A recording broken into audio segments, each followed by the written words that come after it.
Closed all educational institutions for security as anger grows over the road deaths of 2 students. Thousands of young people have blocked streets across the capital Dhaka for a 5th day. Witnesses say a speeding bus hit and killed the 2 students on Sunday. Now the protesters are calling for the arrest of the driver and better road safety measures.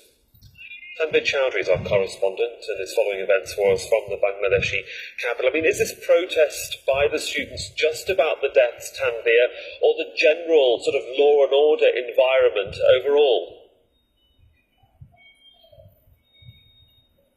I think it's an overall frustration. I mean, we have seen protests by the students over quota reform. That has not been accepted by the government.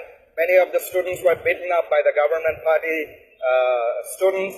Now, this is a very unprecedented because you can see students as young as 9 years, 10 years old in the streets. Average age probably would be around 13 to 18 years old or 21 years old, college students from high school, junior high. Even their parents are on the field. Some of the areas in Dhaka, they have formed a human chain and the guardians are putting support for the students. They want reform in the road safety. Bangladesh has a notorious road safety record. Just last year, 4,000 pedestrians were killed.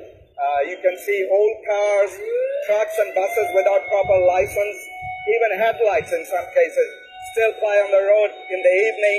They want some sort of major reform in the transportation system. They want punishment for those who drive buses and trucks without license. Some cases you can see drivers as young as 12 years, 14 years old, riding public buses without license. Now the government knows about all this. These are all in the books, but they fail to enforce these things. As you have mentioned, is there an overall frustration? Of course there is.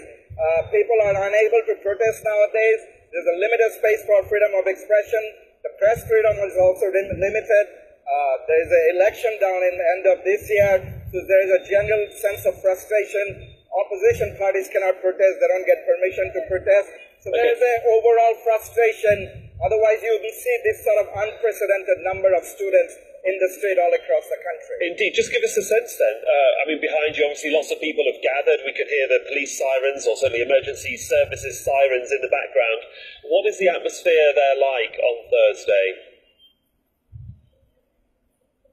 Okay, I'm in a place, this place is called Farmgate. It's one of the busiest intersections in the city. You don't see as much traffic. Behind me, a bunch of students have gathered. They're chanting slogan, "We want justice," and all other their demands. Now, they've blocked part of the intersection with a double-decker bus. I don't think you can see that on my right. And there's another double-decker bus on the left, the station there. So there's a massive traffic gridlock.